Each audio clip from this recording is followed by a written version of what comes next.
มาสูงพี่น้องผมเนี่ยเขากูเกาะค่ะเนาะคำแรกก็ตกมาอยู่ขึ้นวันที่26เดือนธันวาคม12ปี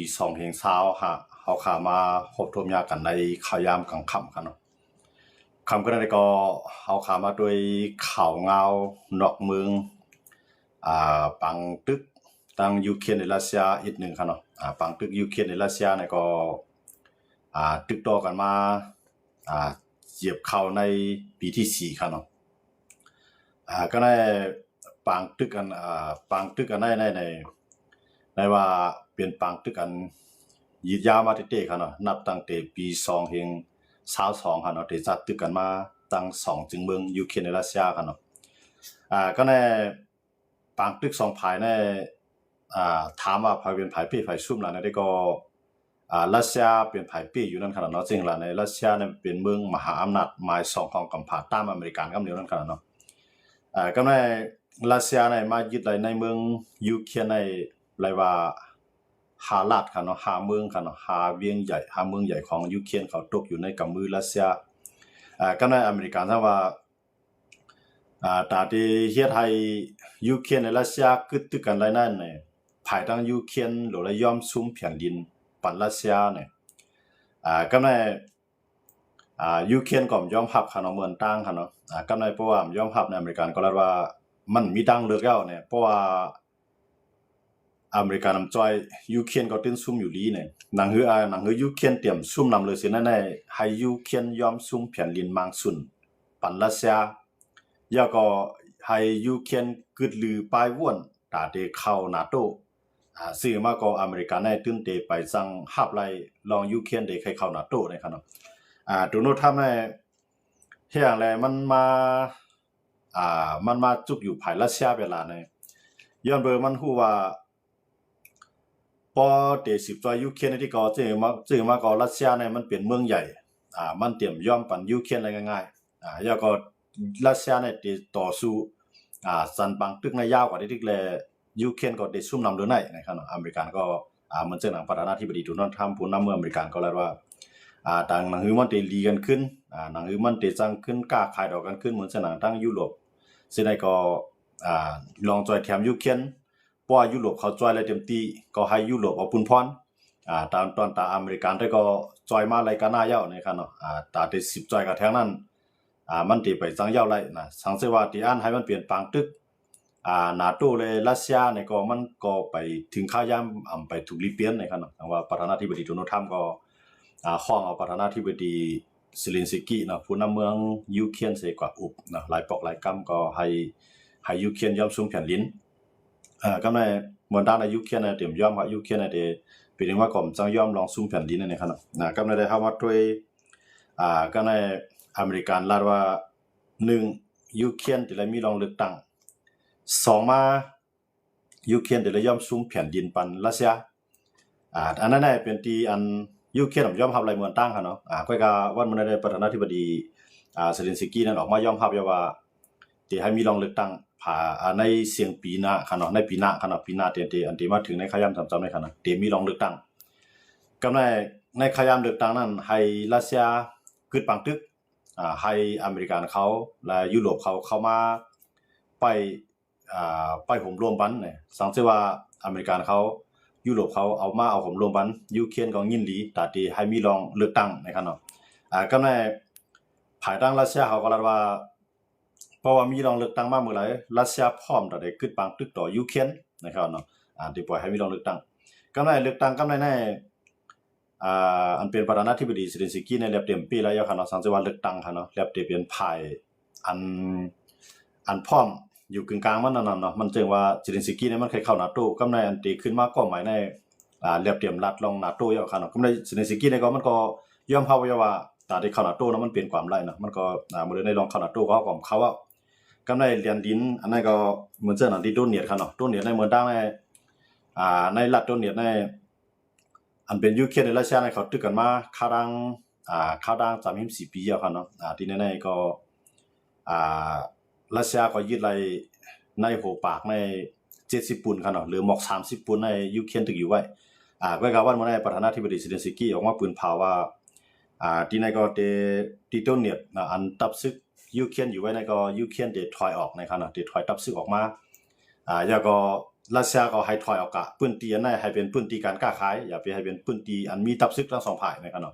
ที่ในฝ่ายทางรัสเซียได้ไปยอมรับก็ยูเครนได้รับว่าเพราะว่าให้ยูเครนถอยก็รัสเซียก็หลุดถอยทั้งสองฝ่ายถอยออกในพื้นที่ในเต็มเลยมีซึกเนี่ยให้เป็นพื้นที่การค้าขายทั้งสองฝ่ายในขณะในก็ที่เมืองยูเครนเหมือนจะนั่งบอกว่าซุ่มนั่นขนาดเนาะซุ่มจริงในอเมริกาในปล่อยเป็นยูเครนขนาดลองนะว่าอเมริกาในจริงในให้อย่างไรตัวโน้ตเท่านั้นมันย่อมปล่อยเป็นยูเครนทั้งที่มันจอยมาค่าดัง3 ถึง 4จำไม่4ปียาวอย่างไรมันมาปล่อยเป็นในขยะโมเดลในย้อนว่าอเมริกานั้นพร้อมตอนตาปืนบังตึกต่อรัสเซียกันเนาะพร้อมตอนตาได้ปืนบังตึกต่อรัสเซียก็ในพวกเป็นบังตึกต่อรัสเซียมาเนี่ยมันจะเป็นบังตึกนิวเคลียร์ก่อนจะเย็นเป็นบังตึกของลงภาพปกำ3ก็ในรัสเซียได้ก็พร้อมตาได้เป็นบังตึกรูปภาพปกำ3เหมือนกันเนาะเพราะว่าเฮ็ดจังได๋สิแลอเมริกาในอเมริกาคันรัสเซียอเมริกาในที่อายุเคในต่อสู้เฮาก็ได้ที่ก็เฮาก็ได้จันบังตึกในยาวกว่าได้ที่เนี่ยรัสเซียทำใจล็อกล้านในขนมบ่ได้ตึกยาวดานนี้ก็เข้าพร้อมได้เข้าบังตึกในนะครับเนาะแต่ว่ารัสเซียเขาทำเขาเป็นเมืองคอมมิวนิสต์เขาเนาะเมืองคอมมิวนิสต์เมืองโซเชียลิสต์ในคำเลยสนใจว่าคนเมืองเขาเป็นจังหือกำในตาได้อุกกันแล้วก็มันเลยผ่านสภาพใต้สภาพเหนือมันอยู่ที่ปูตินเนี่ยสั่งการไล่กำสื่อคั่นน่ะอาจจะบ่ใช่แต่ว่ากำในอเมริกันเฮานั้นที่เฮ็ดสังเตๆเนี่ยก็ที่ได้ผ่านสภาพใต้ผ่านสภาพเหนือกำในบ่สภาผ่านบันมันจะหลังหลุดจอยหลุดแถมก็จังจอยนั่นคั่นเนาะที่ในอเมริกันก็จังได๋ว่าฮัดเฮ็ดปังตึกต่อรัสเซียกำสื่อกำในเดียวเอาเดียวยูเครนให้เป็นตัวเตียนเป็นปังตึกตัวเตียนกว่าที่ก็แลบเต็มจังยาวไรนั่นคั่นเนาะจังได๋ว่าอเมริกันก็ผือตาเตปล่อยให้ยูเครนบังให้รัสเซียอ่อนกว่านั้นมันได้ซุ่มเข้ายามหลายเนี่ยว่าอเมริกันก็ยอมให้ยูเครนยอมซุ่มแผ่นดินเนี่ยก็ให้เกิดขึ้นปังเลือกตั้งแล้วก็ปิกเส้นทางเข้า NATO ตอนตายูเครนเอากันเนาะบอกว่าจังนั้นอเมริกันมาปิกเส้นทางในคั่นเนาะก็ในเพราะว่าเฮ็ดจังได๋กว่าที่ในยุโรปเขาก็ในอเมริกันในเอาถึงบันยุโรปเขานั่นคั่นเนาะให้ยุโรปเขาในก็จอยเต็มที่นั่นคั่นเนาะเพราะว่าอเมริกันได้ก็ติงบงี้ว่าด้วยกูภายเพราะว่าอเมริกันเขาได้ต่างยินมามีอยู่28ข้อคั่นเนาะมันต่างคั่นเนาะให้เฮ็ดจอมก็เอาไว้หลังมาเนี่ยยูเครนว่าเฮาซุ่มปูนแห่งหนาลาก็ได้เฮ็ดจอมหนังอเมริกันเขาเตรียมออกมานั่นน่ะขึ้นมาเกขายกันก็ลืออยู่หมอก20ข้อคั่นเนาะในข้อตกลงในข้อโหวนั่นคั่นน่ะก็ในว่าอเมริกันได้ต่างยินมาจังนะเซเลนสกี้ผู้นำเมืองยูเครนก็หาแนวไหนขึ้นมีเกขายเนี่ยก็ขึ้นยอมรับแล้วว่าอันอเมริกันเขาต่างยินมาใน20ข้อเนี่ยยอมรับแล้วยูเครนก็มีส่วนเขาเกขายจอมแล้วเนี่ยว่ากำลังยูเครนก็หาลอกลายตาได้ขึ้นปังตึกคั่นเนาะมื้อนั้นอยู่ไปที่รัสเซียก็พอรัสเซียน่ะที่ต้นเนี่ยในสู่ก็ถอยเฮาก็ถอยพื้นที่นั้นเป็นพื้นที่การค้าขายอันนั้นก็บอกว่าปังตึกยูเครนในรัสเซียก็เด็กขึ้นลงกว่าคั่นเนาะกำในเฮ็ดจังซี่แลยูเครนน่ะเตรียมได้สังเสียมีว่าในก็เตรียมใจดังเก่าคั่นเนาะในเป้าหมายของยูเครนนั้นเขาตื่นรัดไว้ว่า1ในตาได้เข้า NATO ได้มันรับตั้งนอนพันเขาเอาคั่นเนาะที่รับปิกไปตั้งมองเขาย่ำจังเขาก็ในเอาย้อนไปอเมริกันเป็นตัวปีกไว้คั่นเนาะก็ในมื้อนั้นตุรกีเขาว่าหลายๆเมืองก็ยอมรับหลายตอนแต่ยูเครนเข้ามาใน NATO คั่นเนาะก็ในให้ยุโรปเขาได้จอยเต็มที่ในเพราะว่าตัวยุโรปเขาก็ไปพร้อมตัดที่ปืนบังตึกต่อรัสเซียกำซื้อย้อนเบอร์รัสเซียในรัฐไว้ว่าเพราะว่ายุโรปเขาตั้งภายรัสเซียได้ใครมีปังตึกต่อยุโรปก้อยกาเพราะยุโรปเขาใครปืนปังตึกต่อรัสเซียก็ยินดีตัดได้10เข้าปังตึกกว่าเนี่ยบอกว่ามันก็หายเตะๆคั่นน่ะคิมปูตินนี่คั่นน่ะบ่เฮ็ดจังนั้นแล้วไหนก็ในอเมริกันก็ใครเฮ็ดปังตึกต่อรัสเซียก็ในยุโรปก็ใครเข้าปังตึกต่อรัสเซียกำซื้อก้อยกาซ้ำใครเอายูเครนเป็นตัวเตียนในปังตึกก็ในยูเครนก็มันก็อ่อนแฮงหนาลานั่นคั่นเนาะเพราะว่าอเมริกันนี่ก็บ่สู้เฮ็ดหลายจ่องตีนเฮาต่างยินนี่ก็สู้เฮ็ดกว่าเฮาก็ได้จอยเต็มที่ถ้าได้งมงี้ให้ยูเครนในรัสเซียคือปักตึกกันให้มีสันติภาพให้มีรองกัดเย็นกว่าวันมื้อหน้าอเมริกันได้จอยเต็มที่ก้อยกาว่าเพราะว่าให้อเมริกันได้จอยเครื่องกองกลางเหมือนเสื้อหนังกาปนมาได้เตรียมเปลี่ยนแล้วในขณะที่เอาปันให้ยุโรปเขาเพราะยุโรปเขาฮับไล่ตัดได้จอยเต็มที่นี่ก็ปังตึกนั้นได้อยู่ที่ยุโรปเขาได้จอยยูเครนก็ได้จังหื้อเนี่ยมื้อนั้นเพราะว่าตัวยูเครนเนี่ยตัดได้เอาที่ยุโรปจอยแถมเต็มที่ก็ยุโรปซ้ำพร้อมตัดได้เฮ็ดปังตึกต่อยูเครนตัดได้ปังตึกต่อรัสเซียเป้าหมายของยูเครนได้มันคล้ายๆยุโรปในพร้อมตัดได้เฮ็ดปังตึกต่อรัสเซียก็ในยูเครนลาดว่าเพราะว่าให้มันเกิดขึ้นลองงำเยียนในให้ซึกยุโรปในเข้ามาเนาะซึกยุโรปเขาในเข้ามาอยู่ไว้ในเมืองยูเครนไปห้ามซึกรัสเซียน่ะซึกรัสเซียเต็มลุกลามมาเลยเนาะก็ในภ ภายทางรัสเซียจังว่าพอซึกยุโรปเข้ามาเมืองไหลส่งเข้ามาในเมืองยูเครนก็เมืองนั้นรัสเซียได้ยื้อใส่ในยุโรปเขากำซื้อเนี่ยว่ายุโรปเขาก็ซ้ำโกรัสเซียแบบนี้นะเขาก็ซ้ำฮัดเอาแฮงซึกเขาเข้าจ่อยเพราะฉะนั้นในกำในเซเลนสกี้ก็หันได้ว่าเพราะได้10ตึกก็ได้ได้อเมริกันก็จอยๆถอยๆกำในยุโรปก็ฮัดพองเพราะเป็นจังได๋ได้มันเป็นหน้ายูเครนแค่นั้นแต่ว่าประธานาธิบดีเซเลนสกี้ก็หาล็อกไล่ตั้งลงมันนะครับเนาะกำในเนาะแต่หาตั้งลงมันว่าจริงมากก็ยาวเตะเพราะว่าอเมริกันจอยเต็มที่ในใจยุโรปก็เรียบเต็มฮัดเขียงต้าดอกรัสเซียอะไรกำซื้อนะก็เลยเซเลนสกี้ในก็ได้ยอมถอยครับเนาะก็ได้ยอมถอยก็อันถอยในก็ได้ถอยที่ต้นเนี่ยนะครับเนาะเพราะว่าปางตึกได้ขึ้นหมดเลยครับเนาะเพราะว่ามาด้วยประธานาธิบดีเซเลนสกี้ได้พร้อมได้ขึ้นปางตึกอ่ะนะพร้อมได้ถอยตับซึกออกในพื้นที่ต้นเนี่ยนั่นก็เป็นเมืองของยูเครนครับเนาะทั้งหมดมันได้มีอยู่5รัฐครับเนาะมันเช่นสปอริเซียเนี่ยดูฮันเนี่ยโดเนตเนี่ยนะครับเนาะแล้วก็ไพเมมันได้มีอยู่มามันได้มีอยู่ทั้งหมดทั้งเสียง5รัฐครับนะก็บ่ต้องดีๆครับนะจี้ครับนะทีนั้นยูเครนก็บอกว่ายอมให้รัสเซียเขาในอยู่ย้อนเบอร์รัสเซียเขาในผู้ขำไล่ล่าก็ในคาดังปางตึกคาดังจำหิม4 ปีในเขาเสียงนำแห่งนาลาเจ้าเนาะเงินคำเขาหมักมือจุนยามเขาโกนเขามาตายเป็นล้านครับนะซื้อเขาเนาะก็ในเพราะว่าเตรียมไล่สังล่าเนี่ยเป็นมหาอำนาจหมาย2ของกำผาในเตรียมเฮ็ดเตรียมไล่สังสิไล่ชุ่มบางตึกว่าในมันเต็มมิติไว้นานนั่นขนาดเนาะแล้วเพราะฉะนั้นเขาเอาศักดิ์ศรีเขาว่าเอาศิรินาตาเนี่ยเปลี่ยนไว้ที่1เพราะว่าพอยูเครนพร้อมได้รับมือบางตึกก็จังได๋ก็รัสเซียก็ได้ตึกก็ได้เต็มยอมกึดอ่ะก็ในอันมาจอยมันเหมือนจังหลังยุโรปเขาจังได๋ก็สัมภาษณ์เอาแฮงซึกเขาเข้ามาจอยนะครับเนาะแต่ว่าเซเลนสกี้ได้ฮัดเต็มที่พร้อมได้มังเต็มที่ไว้ก็ว่าข้อหาซึกอเมริกันก็พัดจอยก็ในซึกยุโรปนะยุโรปเขาได้ก็ยันเบิกเขาได้เป็นเมืองหลายๆเมืองมาโคมกันเป็นสหภาพยุโรปนะครับเนาะบางเมืองในใครจอยยูเครนใครส่งแฮงซึกจอยมันจังหลังโปแลนด์ว่าฟินแลนด์ว่าหลายๆเมืองว่าจังได๋ก็เขาได้พร้อมได้แฮงซึกเขาจอยยูเครนก็ว่าหลายๆเมืองอันใหญ่จังนั้นซ้ำอำพัดเข้าเนาะมันจังหลังฝรั่งเศสลาดว่าเดี๋ยวแฮงซึกเขาจอยยูเครนต่อถึงวันมื้อนี้ฝรั่งเศสก็อำพัดเข้าจอยอังกฤษก็ลาดว่าเดี๋ยวแฮงซึกเขาจอยยูเครนต่อถึงวันมื้อนี้อังกฤษก็อำพัดเข้าจอยเพราะเป็นจังนั้นในยูเครนก็หันว่ายุโรปเขาอเมริกันเขาในเอายูเครนเฮ็ดปางตึกตัวแต้มก็เนี่ยแต่ว่ายูเครนก็หาลอกไล่งบหนี้ต่องบหนี้ต่ออเมริกันแล้วก็งบหนี้ต่อยุโรปแล้วก็เพราะมันกว่าอะไรเตี้ยๆแล้วก็ยอมซุ่มนะครับยอมซุ่มสิเลนาตาก็ลองนึงนะ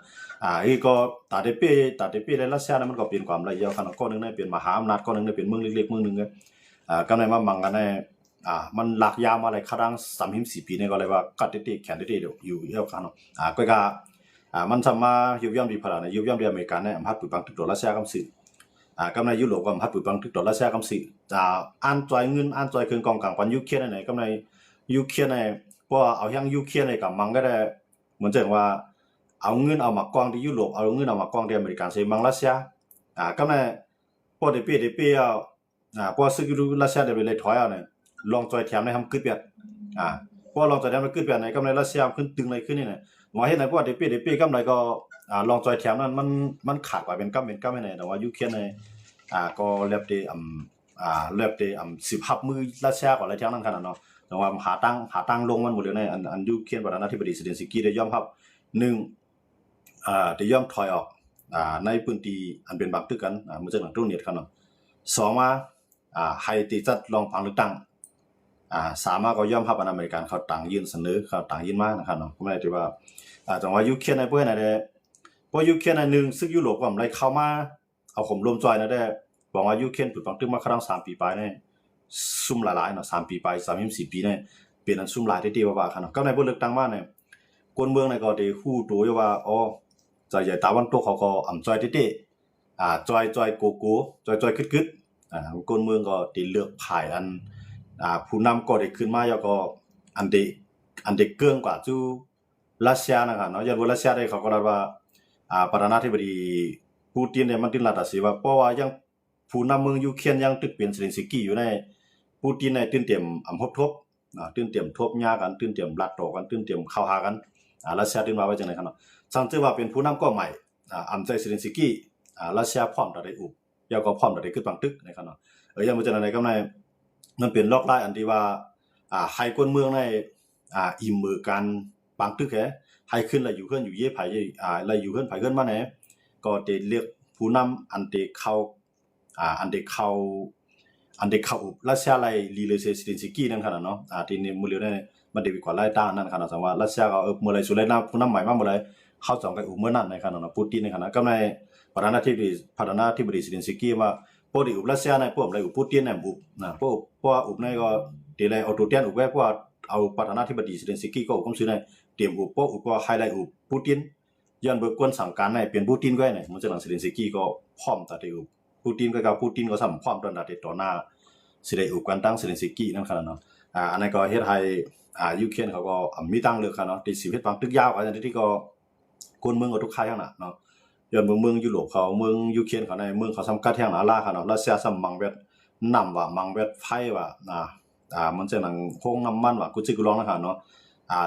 รัสเซียเขามาเลียวเป็นนำหน้าลายในกำในยูเครนในสอนอีกสอนได้ก็จังสอนในลินเขาเนาะสอนในไต้อุโมงค์หลายๆก็คือโรงเรียนก็จังคืนอีหลีก็ว่ากำในยูเครนก็หันว่าเพราะว่าอเมริกันเขามาแนวตั้งอันนั้นได้ตาได้ขึ้นฟื้นเลยรัสเซียน่ะเต็มเป็นไรนะก็ยอมซุ่มสุนน้อยรักษาส่วนใหญ่นะแต่ว่ารัสเซียพูดประธานาธิบดีเซเลนสกี้ก็หมออ้วนลงนะครับเนาะกูบอกแล้วมันแข็งไว้กันนะแข็งไว้พร้อมตาได้ตึกว่าได้ถึงนั้นยาวดันคือก็ยาวพร้อมตาได้ตึกเนาะเพราะว่ายุโรปและอเมริกันน่ะยังตึกปันแห้งอยู่ยูเครนก็ได้ต่อสู้เต็มที่เนี่ยก็เลยว่ามาด้วยภายในอเมริกันในลองปันแห้งยูเครนก็ลดลงตั้งแต่ประธานาธิบดีโดนัลด์ทรัมป์ขึ้นมานั่นขนาดเนาะก็ไม่แห้งเลยโดนัลด์ทรัมป์ในแถมที่ก็มีรัสเซียในแห่งเลยสมามียูเครนล่ะเนี่ยย้อนเปิดอเมริกันมือเลี้ยวเลยอเมริกันมือนั้นเนี่ยเหมือนกันนะประธานาธิบดีก็มือเลี้ยวเลยก็มือนั้นเหมือนกันประธานาธิบดี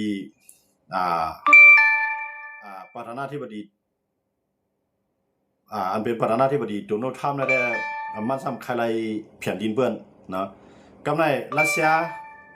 ยเขาขี่ก็ซ้ำใครแผ่นดินเปิ้นกำในอเมริกันก็ใครก่อนแนวตั้งขี่ในรัสเซียใครแผ่นดินเปิ้นเนาะใครแผ่นดินเปิ้นเหมือนเช่นนั้นใครของเดนมาร์กเนาะใครของเม็กซิโกเนาะหลายๆเมืองที่อันมันใครในกำในใครของเวเนซุเอลาเนาะยันเบอร์มันมีแนวตั้งใครบ้านเมืองเบิ่นเลยตีกันนี่เบิ่นก่อมจังเอากำในนะตีกันนี่ว่ารัสเซียเขาลุกลามว่าแผ่นดินเปิ้นตีกันนี่โดนในกำไรยันเบอร์สังยันเบอร์โดนัลด์ทรัมป์ก็มีแนวตั้งป้ายบ่นใครลุกลามว่าแผ่นดินเปิ้นเนาะเขาเจ้าก็ใครเมืองแคนาดาเนาะแคนาดาตั้งเสียงในอ่านออกมาเป็นเมืองของอเมริกันก็กับแคนาดาความย่อมของเขาเนาะกำในมันจะหนังเดนมาร์กนะมันจะหนังของปานามานะครับเนาะที่ในก็ใครกำใน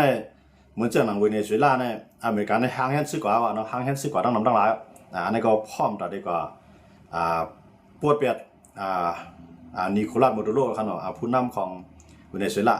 ยันเบอร์มันก็มียังอ่านแต่ที่ใครของเบิร์นแลสัมติว่ารัสเซียในใครของยูเครนที่ก็เตียกรัสเซียก่อนเลยรัสเซียก็ว่าสัมติว่ารังมันขึ้นนั่นครับเนาะกำในพวกมันกว่าเฮ็ดนั่นเนาะเนี่ยผมว่ามันก็ย่อมปล่อยยูเครน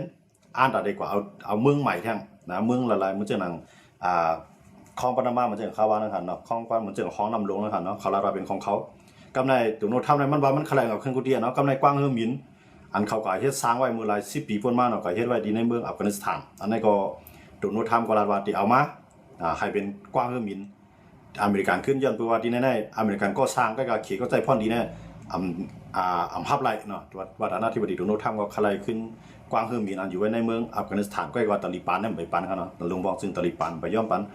สังว่าอเมริกันมาเอาก็ตาลิบันในติดต่อสู้เต็มที่เนี่ยมันว่าไว้จังได๋ครับเนาะแต่บอกว่าอเมริกันมีแนวตั้งใครลุกลามเมืองเพิ่นเนาะนะบอกว่าปักเปิงวงการซึ่งเมืองห้องว่ากฎหมายระหว่างประเทศในไทยเขาได้เข้าใจไหนกันเนาะปักเปิงวงการซึ่งเมืองนั้นอเมริกันก็เต็มไปกับคันดีในรัสเซียก็เต็มไปกับคันดีในย้อนไปจังได๋เนาะว่าตีกับเตียกรัสเซียก่อมจังเตียกนะย้อนเปิมีแนวตั้งป้ายบ่นเหมือนกันใครหิมใครลุกลามออกวางเมืองเปิดเหมือนกันเมื่ออเมริกันประธานาธิบดีเมื่อกูบอกได้เขาได้มีเหมือนจะหนังเมื่อปานโจไบเดนเขาในบารักโอบามาเขาในจอร์จ ดับเบิลยู บูชเขาในเนาะเหมือนจะเมื่อประธานาธิบดีกูปานซึ่งปนมาเช่นนั้นได้เมืองหลายตีลุกลามเมืองเปิดนั่นในอเมริกันในดิฉันคัดกำเดียวอเมริกันในเด็กเขาจอยที่เขาแกะขีบันที่ไหนก็กะไว้หลังว่าป้ายเสร็จโดนัลด์ทรัมป์ในมันว่าเนี่ยหนังหืออเมริกันที่ยิ่งใหญ่ในอันไรที่มันยังเป็นของอเมริกันอันไรที่อเมริกันมีติวตั้งถ้าที่เอามาในอเมริกันที่เฮ็ดยันเบิดโดนัลด์ทรัมป์ในมีแนวตั้งป้ายวนใครกว่าแนวคอมมิวนิสต์เขาเนาะมื้อเดียวนะมันโดนัลด์ทรัมป์ในมันรัฐได้โซมันได้รัฐว่าเป็นดิโมคราซีก็การละเฮ็ดมาในใครกว่าแนวตั้งคอมมิวนิสต์เขาเนาะกับในกวนเมืองของมันในเมืองของอเมริกันจังได๋ก็อะไรมาฮันลีนึงมันก็ยับตกคอกครับโดนัลด์ทรัมป์ในใครก็ไล่นั่นครับเนาะก็อะไรมาฮันลีนึงมันก็ไล่นั่นขนาดเนาะมันก่อนแนวตั้งปูตินเขาก่อนแนวตั้งสีจิ้นผิงเขา มื้อในประธานาธิบดีของจัดจึงลุงพาเขาใน3เมืองเนาะมันจังนั้นเขรัสเซียอเมริกันเนาะในเขา3เมืองในเขาเอาพรดีเมืองเขาเป็นใหญ่ก็คำสวนว่าเมืองเปิ้นที่เป็นจังหือเขาว่าพวกในเมืองเขาได้พรดีเขาก็ดีเฮ็ดกว่าเนาะมันจังนั้นมือกูบอกได้อเมริกันในเต็มใจจังนั้นมือกูบอกมือโดนัลด์ทรัมป์ไปขึ้นมาในอเมริกันในเขาได้จุกอยู่ภายกวนที่เชียงอ้วนเนาะเขาได้จุกอยู่ภายกวนที่ลุกขึ้นต่อสู้ก็กะไว้หลังมาในโดนัลด์ทรัมป์ในก็มันได้ว่าได้เป็นภายลุกขึ้นก็ยาวว่าได้เป็นภายลงบองซึ่งก็ยาวเพราะว่าจุงเจอนั่นเปลี่ยนพ่อนที่ตามเมืองอเมริกันแล้วก็เป็นพ่อนที่ตอนตาโดนัลด์ทรัมป์เนี่ยโดนัลด์ทรัมป์ได้จุกอยู่ภายเจอนั่นคั่นจังว่าจังได๋ตรงว่าเฮาคำว่าด้วยดีเนี่ยดิโมคราซีมันก็มันใครห่างหายกว่าเนาะใครห่างหายกว่ามันจึงเมืองเล็กเมืองหลอกก็ใครเมืองเล็กเมืองหลอกอันเรียบบ่มีเชียงก็ใครสร้างเฮียงใหญ่ขึ้นมาให้เขียงตาอะไรให้รับมืออะไรมันตั้งนานเนี่ยมึงกูบอกได้มันปรับเปลี่ยนวงการจึงเมืองในมันเลยว่าหมันเมียนคั่นเนาะทอดเมียนมีคนหยุ่มยำนำก็กะไว้หลังมาในกุดปักเปลืองวงการจึงเมืองในอำเฮ็ดสั่งภายไล่เนาะมันจังนั้นไผมีเชียงก็มันได้ลุกลามไรนั่นขนาดเนาะมันได้เป็นจังนั้นกว่ามันได้ใครขึ้นกว่าถอยหลังขึ้นเหมือนจังกูบอกนะครับเนาะมันจังกูบอกในเมืองไหนมีเชียงก็ยืดเอาเมืองเรียกเมืองอันนั้นมีเชียงก็ย่อมอยู่ภายใต้เบิ่นกูป้องเหมือนจังนั้นครับเนาะกำในตั้งแต่โดนัลด์ทรัมป์ปูตินเขเขามันเนี่ยไปบนมือนั้นหมดอ่ะนะกำในเหมือนจังนั้นเขในมันพร้อมได้ยึดมาในมันมีไต้หวันเนาะไต้หวันในมันใครไรมาเป็นของมันกำในหรือสิไรไต้หวันในมันไปเพียงพอตอนตามเมืองเขนั้นมันได้ใครสังแท้ในเมืองหิมฮอมว่าได้เป็นกัมพูชาว่าได้เป็นลาวว่าได้เป็นม่านซึ่งในให้อยู่ภายใต้อาณาพ้องให้อยู่ภายใต้อาณาจักรของเมืองเขมันจะหนังว่าลงปองจึงก็อะไรขึ้นมาอันไรที่มันสารคัดดอกเขก็ได้เป็นเพศดอกเขก็ได้เป็นผู้เขียนของเขเพราะว่าลงปองจึงไรกวงก้อมน้อมดอกเขอำว่าได้ให้ได้ดีก็ยับเขได้จ้อยแถมที่นั่นยังมันจะได้ว่าตาได้เอาพ่อนนี้ในเมืองเปื้อนมาเป็นพ่อนนี้ในเมืองเก่าๆนะครับเนาะเขเขาก็มีในบางไปวนน่ะกำในรัสเซียก็มายึดเมืองยูเครนแห่งเลยรัสเซียมายึดเมืองยูเครนล่ะในย้อนเมืองรัสเซียในเส้นตั้งออกปางหลายมันในซ้ำเอครับเนาะเส้นตั้งออกปางหลายมันในเส้นตั้งอันที่นำอ่ำกามเนาะอ่ำแข็งแบบนั้นมันมีเอเนาะย้อนมาจากนั้นกำในปางหลายลำในปางหลายลำของยูเครนในซ้ำมันเรียนไรคือดอกแห้งมันนำในมันกำแข็งแบบไหนมันทำกว่าไรคือไรลีย้อนมาจากนั้นเลยว่ารัสเซียก็ใครมายึดเอาน้ำนำของยูเครนนะครับเนาะยังบ่ยูเครนมีน้ำมันกว้างใหญ่เนาะมีน้ำมันกว้างใหญ่แล้วก็มีน้ำแข็งเนาะก็ในเมืองรัสเซียนะครับเมืองมันได้กว้างใหญ่แผ่นดินเขากว้างใหญ่น่ะก็ว่าเส้นทางออกบางหลายมันนะครับมันเปลี่ยนมันกัดแห้งหนาลายก็มันเป็นน้ำแข็งไปเรื่อยๆจังเรียนคือจังเลยว่ามาขี่มาเอาลองเอาตั้งลองว่ายูเครนในปีกินเจ้าคืออันรัฐความรัสเซียเนี่ยนะมื้อเจ้ามันเอาเขาอ้างเนาะว่าหลวงปองจึงยูเครนในก็ปีกินกวนเจ้าคือเรียกอันใจภาษาความรัฐของรัสเซียในจังว่ารัสเซียก็ลองในเข้ามาอย่างมื้อเช้าเด้อนะก็ก็ไว้หลังมาในเอาลองปางหลายในสิเข้ามาเนาะกับในก็บีบมาใน